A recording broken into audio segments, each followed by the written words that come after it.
going on, brother? What's up, Kris? Man, chilling, bro. Out the way. How you? I'm good, man. How's everything going out there in LA? Oh, man, I can't complain. I'm chilling right now, just at home. I'm sitting on the balcony chilling. Yeah. I Yeah. come out to LA at least 2 or 3 times a year, and I love it every time, man. It's never been a time I've been out to LA. I love the scenery. I love something about them palm trees, sunshine and palm trees and them hills. Yeah. Nah, LA is a vibe. Where you located? I'm in the Midwest. We're in Indianapolis right now. I'm back Oh, and okay, forth. in the Nap. You in the Nap. Yeah, I'm from Yeah. Chicago, so I know. I'm familiar. Yeah. I used to be in Chi-Town a lot, so yeah, I love LA, man. I'll be back out there in about another month. Oh, the right way. Well, make sure you hit me. I got you. Yeah. Now I want to take this time out to welcome everybody to the Tires Longino Show. We live right here on IG, and Indeed. we have one of the leading stars in the hit series Ballers, season 5, starting Sunday night. All right, we got Kris Lofton joining us tonight. What's going on? What's up, brother? I appreciate your time. Man, I thank you for taking the time out, man. Now, for those who haven't caught Ballers yet, right? Right. Who are not familiar with Kris Lofton, and by the way, log on to his official website at krisdlofton.com, and that's with a K, not a C. Oh man, bro, I need you to follow me around and do that. All right. That's what, because that's what's up. krisdlofton.com Yeah. with a K, not a C. All right. That's right. You can go on there. You can watch all old episodes. There's product on there. krisdlofton.com. Now, for those who are unfamiliar with Kris, give us a little bit of your background, Kris. Oh man, well I've been acting about 21 years. I've been doing this quite a minute. I started off as a kid actor, like 10 years old. I did a movie called Hardball when I was young. Mm-hmm. So from that, it just kind of catapulted into a thing. I ended up getting an agent and just kept going on auditions and kept booking little stuff here and there, not big stuff, not crazy stuff, but I just kept slowly but surely booking stuff constantly. And then it just turned into a thing, man. And then, I did a movie. I did Tyler Perry Meet the Browns movie. I did that. And I did a movie called The Promotion. I did Empire, Chicago PD, Chicago Fire, Single Ladies, The Game. A bunch. Go ahead and run the resume one time. Go ahead and run the resume. I just did a bunch of stuff. But I just decided to move to LA because I was like, it's cool that I've done a bunch of stuff. That's cool. But I'm tired of just popping on the show for one episode and I'm out of there. One episode, I'm out of there. So I was like, man, let's go to LA so maybe I could change that, What was the moment when you realized your career was going to take a shift? Because just like you said, you moved from Chicago to LA, and that's a lot of people are scared to take that leap. What happened to where you said, you know what, I got to go and I got to stay out here until it works? Yeah. What made me want to go?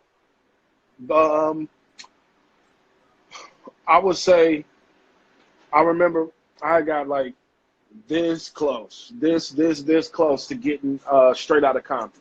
And I remember during that process, I was still in Chicago and I had to do a Skype interview and audition director session with F. Gary Gray. I sat on Skype with F. Gary Gray for about an hour and a half at a casting office in Chicago because they had told me that I was the only one that was considered for any of the lead roles who wasn't either in LA now or lives in LA. So he had to Skype me. He didn't fly to LA. He didn't fly to Chicago to see me do my director session in person. He just Skyped in and watched me live like that. So and when I didn't get it and it came down to me or Corey Hawkins for Dr. Dre and they went with Corey, and in my head I was like, yo, to me, that's a sign. Like if I'm doing that for all the way from Chicago, sitting on Skype with F. Gary Gray, bro, I just got to be able to walk in the room eventually. Eventually, somebody gonna say yes. It might not happen right away, but eventually somebody gonna say yes. And the name of the game in LA is just do what you got to do to not have to go home. And if you can stay out here, long enough, something will happen. If you waking up doing the same thing every day, trying and working for it and really just like not getting lost in the sauce in the midst of all of this shit out here, and you just really doing it every day and you show up every day, something gonna happen. It's just the hardest battle of LA is having not to go back home. So if you can just figure that part out, the rest gonna come eventually. Because we know, like I was talking about this with Nessie, and you know, she was talking. You know, we were talking about how high, you know, expensive it is to live in California, and the challenges with the rent and all that. So yeah. So how did you overcome the challenges of LA and still being able to manage to bring out the success in what you're doing now? Man, I'm still trying to overcome. It's still it's high. It's high. But nah. At first, I just, like I said, I literally did what it took to not go home, man. Like I was working regular jobs. I was doing what I had to do, doing little side hustles, doing this, doing that, still going on auditions. Like I just literally did what it takes. I was standing on Hollywood Boulevard selling hoverboards. Like what? Like when I first moved here, I was standing on Hollywood Boulevard. I used to take the bus and train for 2 hours to get there, just to stand there and sell hoverboards. I'm catching people before they get on the train because I had this little card that one of my roommates used to work at Apple, and Apple would give their employees this little debit card with like $100 and some on it every month so they can take the bus and train. So he gave it to me since I just moved out there and he didn't need it because he had a car already. So he gave it to me. And I was staying there by the train station catching people about to throw $20 on one of them damn cards or something. I'd be like, yo, hold on. Don't do that. Give me $10. I'll swipe 20 for you because I don't need this. And I'm He's out there hustling. Like I'm doing that while I'm standing out there selling hoverboards, while I go on an audition, while I'm working a regular job, while I'm doing I did what I'm like, I ain't going home, so whatever. And don't nobody know me out here, so all that pride, all that, nah. Out the window. Yeah. Nah. I'm not going home. That's it. So now, fast forward, season 3, you land the Ballers situation. Mm-hmm. Now tell us how that came about. I just ended up getting an audition for it, man, and I booked Ballers off one audition. I didn't, typically they have a callback or a producer session, director session, all of that, but I booked Ballers off one audition, and I had originally auditioned for Ballers in the beginning stages for the pilot from season 1 when I was in Chicago. I had auditioned for it. But I auditioned for Fat Reggie for London Brown's role. Okay. And I remember they had sent something back to my agent saying, like, we love Kris, he's great, but this is just not the role for him. And they was like, but we'll keep him in mind for other stuff on the show down the line. And, when we hear that type of stuff all the time as actors, and we ain't really, that's like another way that they telling us, yeah, nah, Right. So we don't be trying to hear that. But they said that, and then, like I say, fast forward years later, 4-5 years later, and then I audition again when I actually live in LA instead of Chicago, and then I book it off one audition, no callback.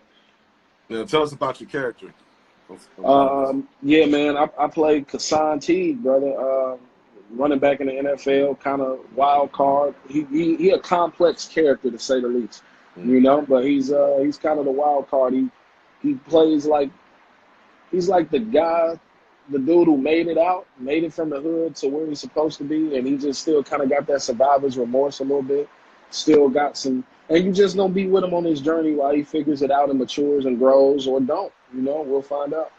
Now, how much of the character is almost similar or identical to maybe your life when you was growing up, and how did that mold you into being able to play this role? Because you also played football when you was Yeah, I played football. Yeah, I feel like a lot of Kassan is me, but I'm much more like reserved now. Like, man, I'm 31 years old, bro. So like that might have been the 21-year-old Kris who would turn up like that and just get that wild and crazy. Like Kris ain't really moving like that no more. I'm chilling. Like I'm somewhere in the back, sitting down, staying out the way, chilling. Like, but I kind of envision what some of my friends or people I know, or how would they act if they were in this situation and they had this kind of money and they were the star in the NFL, and how would they act? What would their reaction be if somebody said that to them? Like, what, so like, that's kind of how I went about it. But a little bit of it is me though as well, because it's just like, because I ain't the sharpest knife in the drawer either, So a little bit of it is me. So explain a little bit about that, with the NFL. Actually, let me go back. You said, speaking about friends and being tied to being famous, how do you handle all that right now? Because, like you just Handling said, all what? handling situations where, you're coming into being you're starring the show, and you got friends, you got people who have expectations. Maybe, so how does that play? How do you handle that? Man, I kind of keep a small kind of knit circle, so I don't really worry about that too much. The only way that kind of takes effect is like the fly by night kind of people that don't really even matter anyway. And I'm very intuitive, and I can see through a lot of stuff. So I've been pretty good with that aspect of things. So it don't really take a toll at all. And it ain't like that, man. I mean, I got stuff going on, but most of the people I'm around got stuff going on too, and if not more stuff than I got going on. So it is like ain't nobody looking at me like that. If anything, they like, oh man, that's it. Cool story, cute show. I saw your cute show. It was a cute show. It was a cute episode. You had a cute little scene. So it's like I don't really look at it like that. How's the tell me about the cast. Tell us about the cast on the show. How's working with the cast? Yo, man, this cast is amazing, bro. And we're really friends. One of my castmates are here right now, actually. Like, he's at my house. I just stepped outside and I told him I had to do the interview. He's like, these are my like homies in real life. Like, we're friends. Like, it's no cap. It's like, and I think he's gonna really be able to see it even more so this season. You're gonna be able to see it and feel it on camera because it resonates on screen that we're actually friends and we actually like each other and we're not just here doing a job and going home. Right. You can feel it. You can feel it. And I feel like it shows more than ever in this season that we actually genuinely rock with each other. What can the fans expect from this season on Ballers? Man, they can expect big. They're gonna push some envelopes. They're gonna do some never before seen stuff on Ballers. Like they really gonna do some stuff that if you've been a Ballers fan, an avid Ballers watcher for over the years, you're gonna know that this season is definitely some stuff happening that has never happened on Ballers before. So I think it's gonna be dope. I think the fans we might break some hearts. Some people gonna laugh. People might cry, but I think it's gonna be the best season that we had, man. Now, to everybody watching, at the end of this conversation, you're going to get a chance to ask some questions. There's a question icon at the bottom of the screen. You hit that, get a question, then we'll read it off, and you'll get a chance to ask them. Please keep it respectful. And if everything is all good, then we'll make sure you get your question asked. Now, you're working with one of the biggest stars, of course, The Rock. What did you learn from working with The Rock so far?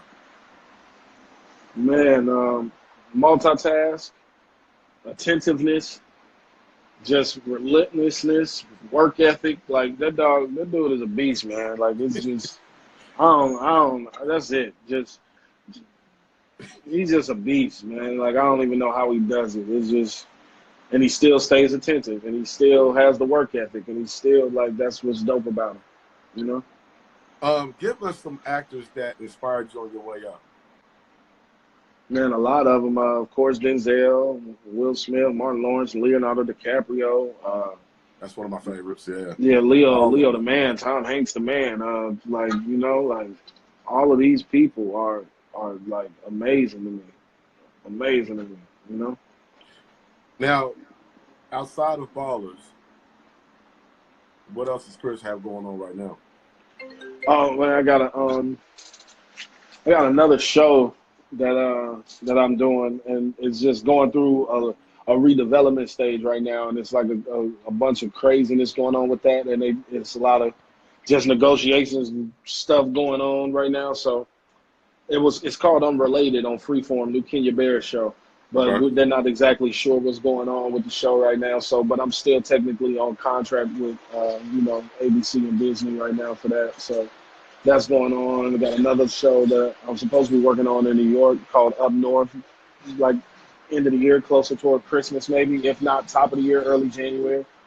And man, yeah, I'm just auditioning, trying to find the next thing too. In the meantime, What are some roles you would like to play that you haven't gotten a chance to do yet?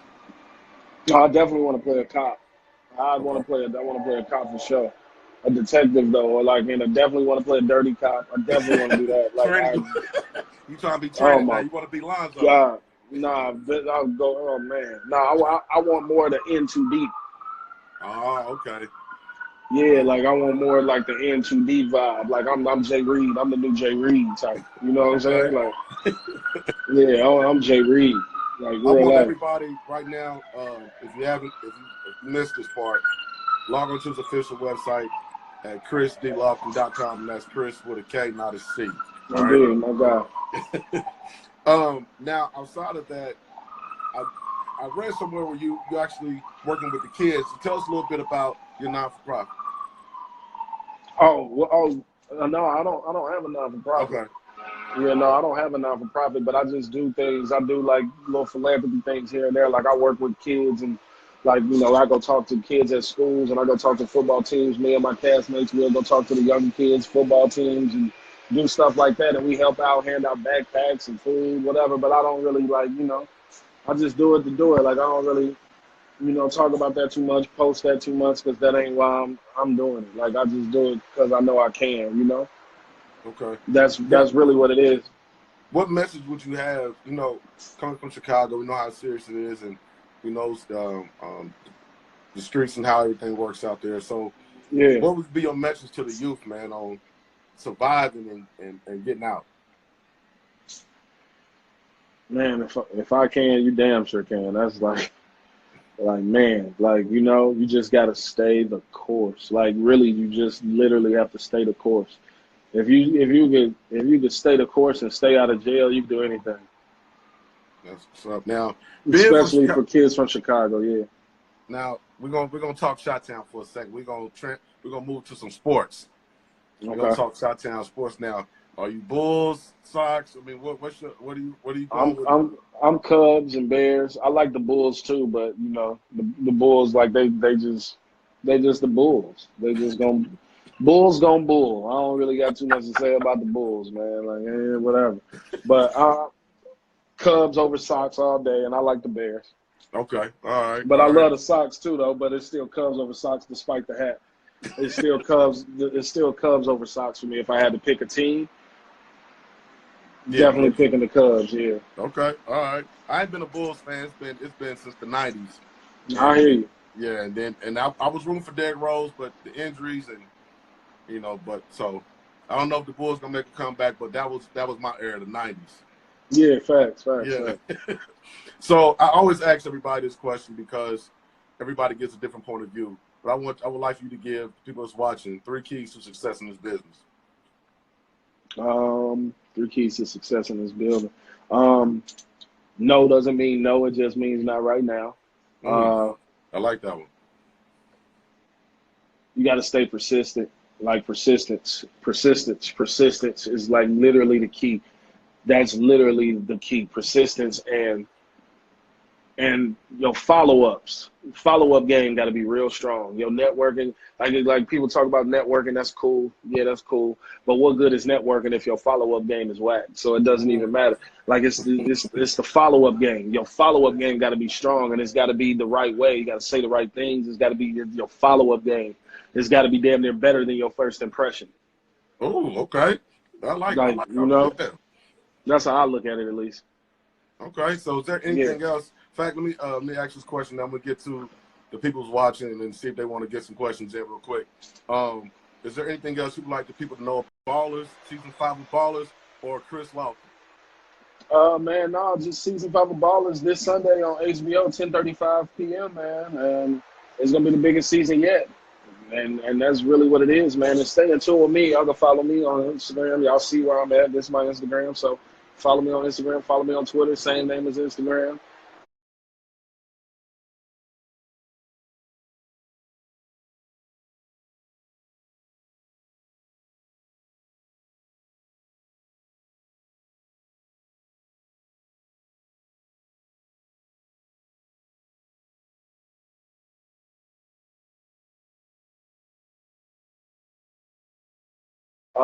And look out for my production company. I got my own production company, entertainment company, and I've been writing. I got my own stuff that I'm going to start filming and stuff like that. You finna bounce, dog? I gotta get back to the crib. Oh, okay, my fault. So, you think me is my cast, man? What's up, man? That's on the line? Yeah, I'm on the Live line. with it. Live. Oh! Interview. He's stupid. All right, bro. Love, bro.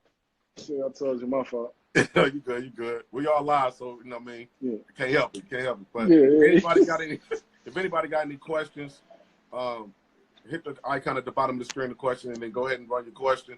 If not, I know you got to go, and I do appreciate the time. So let's give people a few seconds, see if they do got a question. Yeah, no, it's all good, bro. Yeah. I appreciate you, Now, brother. I want to ask this one, because with season 5 coming on Sunday night, how you feeling about going up against Power in season 6 on Sunday? We're not going up against them. Like, it don't see, this the thing. Live views don't matter no more. Don't matter. Like, they gonna count the same views over whether somebody recorded it, whether they DVR'd it, whether they watch it on demand, or whether they go to HBO Now, HBO Go. Like, that don't matter. We're not competing, and they on a whole nother network. Come on a whole nother time. Everybody gonna watch Power. Power gonna do what Power gonna do regardless. You know, at Ballers, we got our core fan base too. We not competing. Power is Power. Like, it ain't nothing to talk about. Power gonna I'm gonna be watching. Watching Power. So, like, stop it. Like, what do you think is gonna happen in season 6? What do you think is gonna happen? Yeah. It's gonna be a whodunit. I'm gonna tell you, I think Tommy gets killed. I think Ghost because Tommy's emotional. And, you know, so I think Ghost is going to figure out a way to eliminate that problem. Yeah, no, I think they're going to take the Breaking Bad route, and Ghost will die before Tommy. And I think Ghost going to have more going on career-wise where it makes sense for him to step down. Okay. Because they might go one more season. He'll have a little bit more going on. Go ahead, kill him off, let them run one more season without him, see how that goes, but it'll be over anyway probably. Go, like, you know, and then, you know, he can go on and go do some movies and go probably get another show real quick. Like, so that's how I'm looking at it. Let me ask you this question for actors, right? For potential actors. Like, what's the biggest challenge you have as an actor? Is it learning scripts, remembering scripts? Is it switching up, you know, your delivery? I mean, what's the biggest challenge for you as an actor? Shoot. The biggest challenge for me as an actor is getting a job. Okay.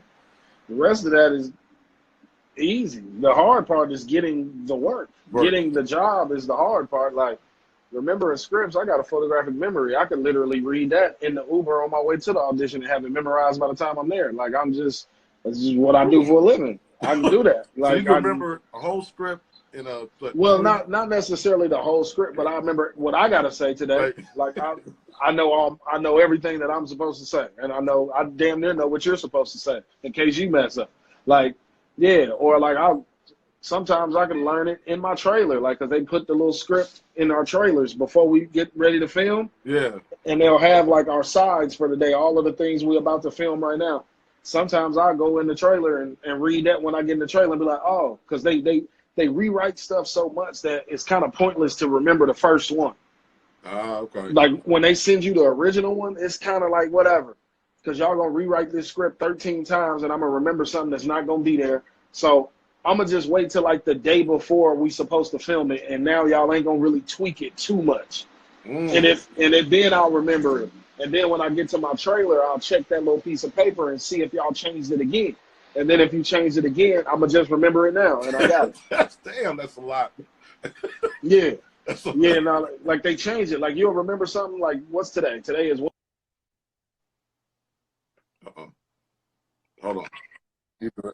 Say we supposed to film on, huh? Yeah, I'm here. Oh, yeah, okay. I say we supposed to film on, like, Sunday, and they send me a script on Thursday. By Saturday, the script probably changed 2 to 3 times. And then by Sunday, it's probably changed another 3 times.